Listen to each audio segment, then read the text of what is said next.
ನಮಸ್ಕಾರ ಗೆಳೆಯರಿ, stock market Kannada ಚಾನಲ್ಗೆ ಸ್ವಾಗತ ಸುಸ್ವಾಗತ. ಗೆಳೆಯರಿ, ವಿಡಿಯೋದಲ್ಲಿ ನಮ್ಮ ಮಾರ್ಕೆಟ್ಗೆ ಸಂಬಂಧಪಟ್ಟಂತೆ ಹಾಗೆ ಕೆಲವು ಸೆಕ್ಟರ್ಗೆ ಸಂಬಂಧಪಟ್ಟಂತೆ ಇನ್ನು ಕೆಲವು ಇಂಡಿವಿಜುವಲ್ ಸ್ಟಾಕ್ಗಳಿಗೆ ಸಂಬಂಧಪಟ್ಟಂತೆ ಇವತ್ತು ಬಂದಂತಹ ಬ್ರೇಕಿಂಗ್ ಸುದ್ದಿಗಳ ಬಗ್ಗೆ ತಿಳ್ಕೊಳ್ಳುವಂತ ಪ್ರಯತ್ನವನ್ನು ಮಾಡೋಣ. ಹಲವಾರು ಅಪ್ಡೇಟ್ ಗಳನ್ನ ಕವರ್ ಮಾಡ್ತಾ ಇದ್ದೀನಿ, ಹಾಗಾಗಿ ವಿಡಿಯೋನ ಕೊನೆವರೆಗೂ ನೋಡಿ ಪೂರ್ತಿ ವಿಚಾರ ತಿಳ್ಕೊಳ್ಳಿ. ಆಸ್ ಯೂಶುವಲ್ ಮುಂದುವರಿಯ ಮುಂಚೆ ಡಿಸ್ಕ್ಲೇಮರ್ ಕೊಡ್ಲಿಕ್ಕೆ ಇಷ್ಟಪಡ್ತೀನಿ. ಇಲ್ಲಿ ಕವರ್ ಮಾಡ್ತಿರುವಂತ ಯಾವುದೇ ಸ್ಟಾಕ್ ಅನ್ನು ಕೂಡ ರೆಕಮೆಂಡ್ ಮಾಡ್ತಿಲ್ಲ. ನೀವು ಫರ್ದರ್ ಸ್ಟಡಿ ಮೆಡಿಟೇಷನ್ ತಗೊಳ್ಬಹುದು. ಆಸ್ ಎ ಎಜುಕೇಶನಲ್ ಪರ್ಪಸ್ ನಾನು ವಿಡಿಯೋ ಮುಂದೆ ತರ್ತಾ ಇದ್ದೀನಿ. ಹಾಗೆ ಡಿಸ್ಕ್ರಿಪ್ಷನ್ ಅಲ್ಲಿ ಅಕೌಂಟ್ ಓಪನಿಂಗ್ ಲಿಂಕ್ ಇದೆ, ಅಕೌಂಟ್ ಅನ್ನು ಓಪನ್ ಮಾಡ್ಕೊಳ್ಬಹುದು. ಇನ್ವೆಸ್ಟ್ಮೆಂಟ್ ಗೆ ಸಂಬಂಧಪಟ್ಟಂತೆ ನಿಮಗೆ ಏನಾದರೂ ಸಪೋರ್ಟ್ ಬೇಕು ಅಂತಂದ್ರೆ ಇಲ್ಲಿರುವಂತಹ ನಂಬರ್ ಗಳ ಮೂಲಕ ನಮ್ಮ ಟೀಮ್ ನ ಕಾಂಟ್ಯಾಕ್ಟ್ ಮಾಡಬಹುದು. ಇಲ್ಲಿ ಮೆನ್ಷನ್ ಮಾಡಿರುವಂತಹ ಎಲ್ಲ ಸರ್ವಿಸಸ್ ನಮ್ಮ ಮೂಲಕ ಸಿಗುತ್ತೆ. ಬಟ್ ಇದಕ್ಕೆ ಕಂಡೀಷನ್ ಒಂದೇ, ನಮ್ಮ ಮೂಲಕ ಅಕೌಂಟ್ ಓಪನ್ ಆಗಿರಬೇಕು. ಹಾಗಾಗಿ ಅಕೌಂಟ್ ಅನ್ನು ಓಪನ್ ಮಾಡ್ಕೊಂಡು ಕಾಂಟ್ಯಾಕ್ಟ್ ಮಾಡಬಹುದು. ಇನ್ನು ಸುದ್ದಿಗಳ ಕಡೆ ಬಂದ್ರೆ, ಡೊನಾಲ್ಡ್ ಟ್ರಂಪ್ ಅವರು ನಿಮ್ಗೆ ಈಗಾಗಲೇ ಗೊತ್ತಿರೋ ಹಾಗೆ 15% ಟ್ಯಾರಿಫ್ ಅನ್ನು ಹಾಕಿದ್ದಾರೆ. ಅದಕ್ಕೆ ಅವರು ಬಳಸ್ಕೊಂಡಿರೋದು ಸೆಕ್ಷನ್ 122 ಈಗ ಆ ಟ್ಯಾರಿಫ್ ಕೂಡ ಅಥವಾ ಏನ್ ಸೆಕ್ಷನ್ 122 ಬಳಸ್ಕೊಂಡು ಈಗ 15% ಹಾಕಿದ್ದಾರೆ, ಅದು ಕೂಡ ಆಸ್ ಪರ್ ಕಾನ್ಸ್ಟಿಟ್ಯೂಷನ್ ಇಲ್ಲೀಗಲ್ ಆಗ್ಬಹುದು ಅನ್ನುವಂತ ಅಪ್ಡೇಟ್ ಗಳು ಬರ್ತಾ ಇದಾವೆ. ಇದನ್ನ ಸ್ವತಃ ಟ್ಯಾರಿಫ್ ಗೆ ವಿರುದ್ಧವಾಗಿ US ಸುಪ್ರೀಂ ಕೋರ್ಟ್ ಅಲ್ಲಿ ವಾದ ಮಾಡಿದಂತ ಲಾಯರ್ ಅವರು ಹೇಳ್ತಾ ಇರುವಂತದ್ದು. ಸೊ ಅಟಾರ್ನಿ ನೀಲ್ ಕಟ್ಯಾಲ್ ಇವರು ಭಾರತ ಮೂಲದವರು. ಟ್ರಂಪ್ ಟ್ಯಾರಿಫ್ ವಿರುದ್ಧವಾಗಿ ಸುಪ್ರೀಂ ಕೋರ್ಟ್ ಅಲ್ಲಿ ವಾದ ಮಂಡನೆ ಮಾಡಿರುವಂತವ್ರು. ಇವರು ಹೇಳ್ತಿರೋ ಪ್ರಕಾರ ಇದು ಕೂಡ ಇಲ್ಲೀಗಲ್ ಆಗುವಂತಹ ಲಕ್ಷಣಗಳು ಕೇಳಿ ಬರ್ತಾ ಇದೆ. ಮತ್ತೆ ಈ ವಿಷಯ ಕೂಡ ಕೋರ್ಟ್ ಗೆ ಹೋಗುವಂತಹ ಲಕ್ಷಣಗಳು ಕಂಡು ಬರ್ತಾ ಇದೆ. ಯಾಕೆಂದ್ರೆ ನೋಡಬಹುದು, section 122 allows emergency powers to the president to impose up to 15% tariffs as a temporary measure for up to 5 months. 5 ತಿಂಗಳವರೆಗೂ ಅಪ್ ಟು 15% ವರೆಗೂ ಟ್ಯಾರಿಫ್ ಅನ್ನ ಹಾಕುವಂತ ಪವರ್ ಪ್ರೆಸಿಡೆಂಟ್ ಗೆ ಇರುತ್ತೆ. ಆದ್ರೆ ಅಂಡರ್ ಸ್ಪೆಸಿಫಿಕ್ ಸರ್ಕಮ್ಸ್ಟಾನ್ಸಸ್, ಎಲ್ಲ ಕಂಡೀಷನ್ ಅಲ್ಲೂ ಅಲ್ಲ, ಸ್ಪೆಸಿಫಿಕ್ ಸರ್ಕಮ್ಸ್ಟಾನ್ಸಸ್ ಅಲ್ಲಿ. ಹಾಗಾದ್ರೆ ಯಾವುದು ಆ ಸ್ಪೆಸಿಫಿಕ್ ಸರ್ಕಮ್ಸ್ಟಾನ್ಸಸ್ ಅಂತ ನೋಡೋದಾದ್ರೆ, only be used when the US faces a balance of payment crisis. America ಯಾವಾಗ ಬ್ಯಾಲೆನ್ಸ್ ಆಫ್ ಪೇಮೆಂಟ್ಸ್ ಕ್ರೈಸಿಸ್ ಅನ್ನ ಫೇಸ್ ಮಾಡುತ್ತೋ ಅಂತಹ ಸಂದರ್ಭದಲ್ಲಿ ಪ್ರೆಸಿಡೆಂಟ್ ಈ ಅಧಿಕಾರವನ್ನ ಬಳಸಬಹುದು ಅಂತ ಹೇಳುತ್ತಂತೆ.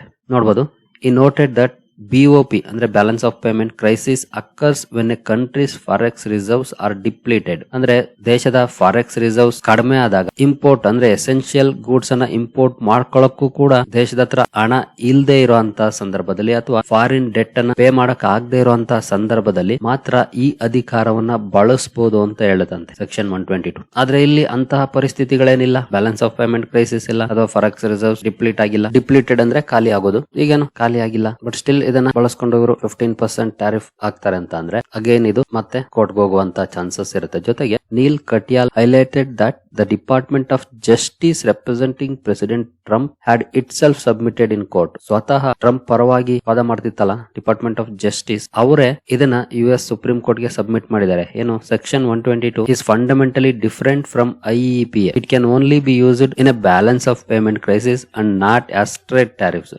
ಇದನ್ನ ಸ್ವತಃ ಡಿಪಾರ್ಟ್ಮೆಂಟ್ ಆಫ್ ಜಸ್ಟಿಸ್ ಹೇಳಿದೆ. ಆದ್ರೆ ಟ್ರಂಪ್ ಈಗ ಅದಕ್ಕೆ ಆಪೋಸಿಟ್ ಆಗಿ ಹೇಳ್ತಿದ್ದಾರೆ. ಒಟ್ಟಿನಲ್ಲಿ ಮತ್ತೊಂದಷ್ಟು ಸರ್ಕಸ್ ಈ 15% ಟ್ಯಾರಿಫ್ ಅಲ್ಲೂ ಕೂಡ ನಡೆಯುವ ಚಾನ್ಸಸ್ ಜಾಸ್ತಿ ಆಗ್ತಾ ಇದೆ. ಸೊ ಮೇ ಬಿ ಇವುಗಳನ್ನೆಲ್ಲ ನೋಡಿದ್ಮೇಲೆ ಯಾವೆಲ್ಲ ದೇಶಗಳು ಅಮೆರಿಕದ ಜೊತೆ ಟ್ರೇಡ್ ಡೀಲ್ ಮಾಡ್ಕೊಳ್ಳಕ್ಕೆ ಮಾತುಕತೆಗಳನ್ನ ಆಡ್ತಾ ಇದ್ವು, ಅವೆಲ್ಲವೂ ಕೂಡ ಸದ್ಯದ ಮಟ್ಟಿಗೆ ಸ್ಟಾಪ್ ಮಾಡುವಂತ ಪ್ರಾಬಬಿಲಿಟಿ ಎದ್ದು ಕಂಡು ಬರ್ತಾ ಇದೆ. ಹಾಗಂತ ಟ್ರೇಡ್ ಡೀಲ್ ಆಗೋದೇ ಇಲ್ಲ ಅಂತಲ್ಲ. ಮೇ ಬಿ ಒಂದಷ್ಟು ದಿನ ವೇಟ್ ಅಂಡ್ ವಾಚ್ ಮೋಡ್ ಗೆ ಹೋಗುವಂತ ಚಾನ್ಸಸ್ ಇದೆ. ಈಗಾಗಲೇ ಹಲವು ಸುದ್ದಿಗಳು ಬರ್ತಾ ಇದ್ದಾವೆ ಆ ನಿಟ್ಟಿನಲ್ಲೂ ಕೂಡ. ನೋಡೋಣ, ಅವುಗಳನ್ನು ಕೂಡ ತಿಳ್ಕೊಳ್ಳೋಣ. ಹಾಗಾಗಿನೇ ನೋ ಟ್ರೇಡ್ ಡೀಲ್. ಇಂಡಿಯಾ ಅಂತೂ ಯಾವುದೇ ರೀತಿಯ ಟ್ರೇಡ್ ಡೀಲ್ ಅನ್ನ ಇನ್ನೂ ಮಾಡ್ಕೊಂಡಿಲ್ಲ. ಒಂದಷ್ಟು ಡಿಸ್ಕಷನ್ಸ್ ನಡೀತಾ ಇತ್ತು, ಹಾಗೆ ಒಂದಷ್ಟು ಔಟ್ಕಮ್ ಕೂಡ ಬಂದಿತ್ತು. ಬಟ್ ಡೀಲ್ ಏನ್ ಸಹಿ ಆಗಿಲ್ಲ. ಹಾಗಾಗಿ ಇವರು ಕೂಡ ಹೋಲ್ಡ್ ಮಾಡುವಂತ ಚಾನ್ಸಸ್ ಇರುತ್ತೆ. ಹಾಗೆ $500 billion ಇಂಪೋರ್ಟ್ ಕಮಿಟ್ಮೆಂಟ್ ಅಂತ ಹೇಳ್ತಾ ಇದ್ರು ಟ್ರಂಪ್. ಅದೆಲ್ಲವೂ ಕೂಡ ಈಗ ಹೊಳೆಯಲ್ಲಿ ಹುಣಸೆ ಹಣ್ಣು ತೊಳೆದಂಗೆ. ಭಾರತ ಹೇಳಿದ್ದು ಮುಂದಿನ 5 ವರ್ಷಗಳಲ್ಲಿ ಅಂತ, ಆದ್ರೆ ಟ್ರಂಪ್ ಹೇಳಿದ್ದು ಬರೀ $500 billion ಬೈ ಮಾಡುತ್ತೆ ಅಂತ.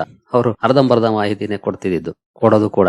ಏನು ಜಪಾನ್ $550 billion ಆಗ್ಬೋದು, ಸೌತ್ ಕೊರಿಯಾ $350 billion, ಇವೆಲ್ಲವೂ ಕೂಡ ಓಲ್ಡ್ ಮೋಡ್ ಗೆ ಹೋಗುವಂತ ಚಾನ್ಸಸ್ ಇರುತ್ತೆ. ಇನ್ನು ವರ್ಸ್ಟ್ ಕೇಸ್ ಸಿನಾರಿಯೋ ಕೊಡ್ತಿದ್ದಾರೆ. Even if one assumes that Neal Katyal wrong, ಅಂದ್ರೆ ಈ ಲಾಯರ್ ಏನಿದ್ದಾರೆ ಅಥವಾ ಅಟಾರ್ನಿ ಏನಿದ್ದಾರೆ ಅವ್ರೇನಾದ್ರೂ ರಾಂಗ್ ಆದ್ರೂ ಕೂಡ ಅಥವಾ ಅವರ ವಾದ ತಪ್ಪು ಅಂತ ಅನ್ಸಿದ್ರು ಕೂಡ ಸುಪ್ರೀಂ ಕೋರ್ಟ್ ಅದನ್ನ ಅಲೋ ಮಾಡಿದ್ರು ಕೂಡ ಅಕಾರ್ಡಿಂಗ್ ಟು ಸೆಕ್ಷನ್ 122 ಇದು ಜಸ್ಟ್ 150 ದಿನ ಆಗಿರುತ್ತೆ. After 5 months this 15% gets eliminated. So ಮತ್ತೆ 15% ಇರೋದಿಲ್ಲ 5 ತಿಂಗಳಾದ್ಮೇಲೆ. ಸೊ ಓವರ್ ಆಲ್ ಹೇಳ್ಬೇಕು ಅಂತಂದ್ರೆ ಇವರು ಹೇಳ್ತಿರೋ ಪ್ರಕಾರ ಟ್ರಂಪ್ ಗೆ ಬೇರೆ ದಾರಿ ಇಲ್ಲ. ಅವರು ಸದನಕ್ಕೆ ಹೋಗ್ಬೇಕು, ಅಮೆರಿಕದ ಸಂಸತ್ತಿಗೆ ಹೋಗ್ಬೇಕು. ಸಂಸತ್ತಲ್ಲಿ ಅಪ್ರೂವಲ್ ತಗೊಂಡು ಅವರು ಟ್ಯಾರಿಫ್ ಅನ್ನ ಹಾಕಬೇಕಾಗುತ್ತೆ.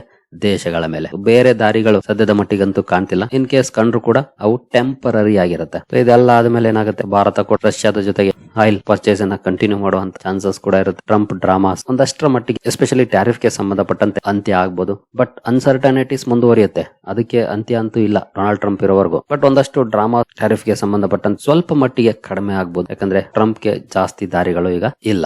ಸಂಸತ್ತಲ್ಲಿ ಅಪ್ರೂವಲ್ ತಗೊಂಡ್ರೆ ಮಾತ್ರ ಆಪ್ಷನ್ಸ್ ಇದ್ದೇ ಇರುತ್ತೆ. ಆಮೇಲೆ ಎಲ್ಲಾ ದೇಶಗಳನ್ನು ಕೂಡ ಆಟ ಆಡಿಸಬಹುದು. ಆದ್ರೆ ಸಂಸತ್ತಲ್ಲಿ ಅಪ್ರೂವಲ್ ತಗೊಳ್ಬೇಕು ಅಂದ್ರೆ ಡೆಮೊಕ್ರಾಟ್ಸ್ ಒಪ್ಬೇಕು. ಡೆಮೊಕ್ರಾಟ್ಸ್ ಈಗಾಗಲೇ ವಿರೋಧ ಮಾಡ್ತಿದ್ದಾರೆ ಟ್ರಂಪ್ ನೀತಿಗಳನ್ನ. ಹಾಗಾಗಿ ಗೊತ್ತಿಲ್ಲ ಸಿಗುತ್ತಾ ಇಲ್ವಾ ಅಂತ. ಓವರ್ ಆಲ್ ಎಕ್ಸ್ಪರ್ಟ್ಸ್ ಹೇಳೋ ಪ್ರಕಾರ when you cannot trust America trust gold according to ವಿಜ್.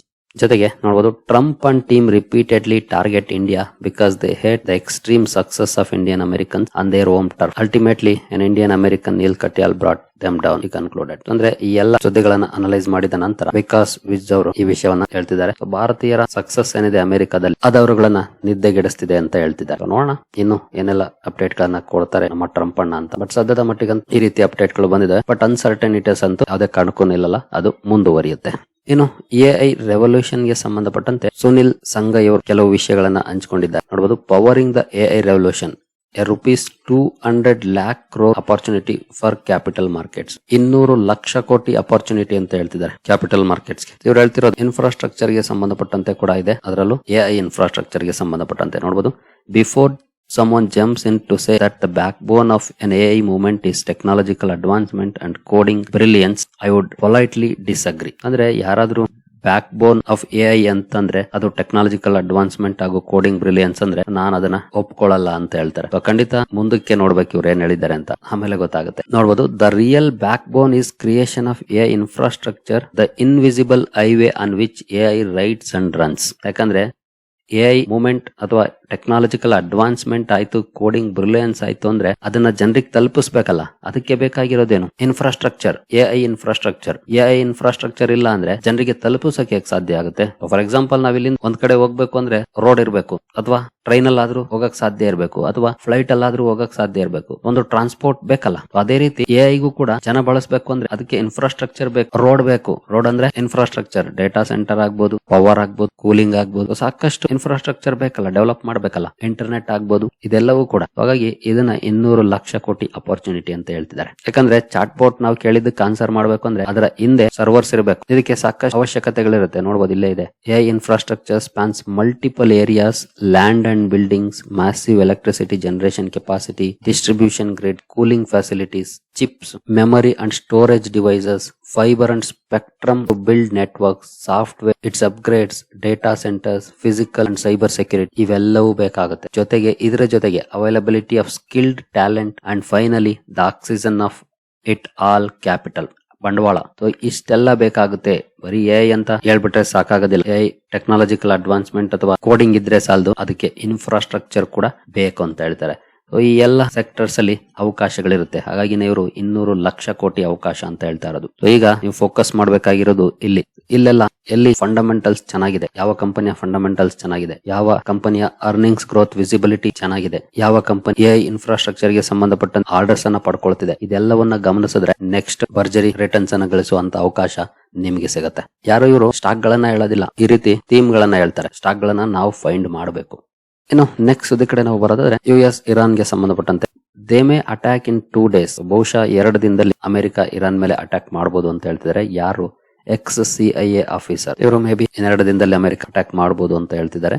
ಇನ್ನು ಅದಕ್ಕೆ ತಕ್ಕಂತೆ ನೋಡಬಹುದು, Pentagon pizza index trends as 9C11 Globemasters en route to Middle East. ಈ ಸುದ್ದಿಗಳು ಕೂಡ ಇದಕ್ಕೆ ಪುಷ್ಟಿಯನ್ನ ಕೊಡ್ತಿದ್ದಾವೆ. ನೋಡೋಣ, ಇನ್ ಕೇಸ್ ಅಟ್ಯಾಕ್ ಆದ್ರೆ ಮಾರ್ಕೆಟ್ ನ ಮೇಲೆ ಒಂದಷ್ಟು ನೆಗೆಟಿವ್ ಇಂಪ್ಯಾಕ್ಟ್ ಕೂಡ ಆಗುವಂತ ಚಾನ್ಸಸ್ ಇರುತ್ತೆ. But let's see. ಇನ್ನು India US interim trade deal talk scheduled for next week postponed report. ನಾನು ಬಿಗಿನಿಂಗ್ ಅಲ್ಲೇ ಹೇಳಿದ್ನಲ್ಲ, ಮಾತುಕತೆಗಳೇನು ನಡಿಬೇಕಿತ್ತು ಅದು ಮುಂದಕ್ಕೆ ಹೋಗ್ತಾ ಇದೆ ಅಂತ ರಿಪೋರ್ಟ್ ಮೂಲಕ ಬರ್ತಾ ಇದೆ. ಭಾರತ ಅಮೆರಿಕ ನಡುವಿನ ಟ್ರೇಡ್ ಡೀಲ್ ಗೆ ಸಂಬಂಧಪಟ್ಟಂತೆ ನಡಿಬೇಕಿದ್ದಂತ ಮಾತುಕತೆ ಮುಂದಕ್ಕೆ ಹೋಗಿದೆ.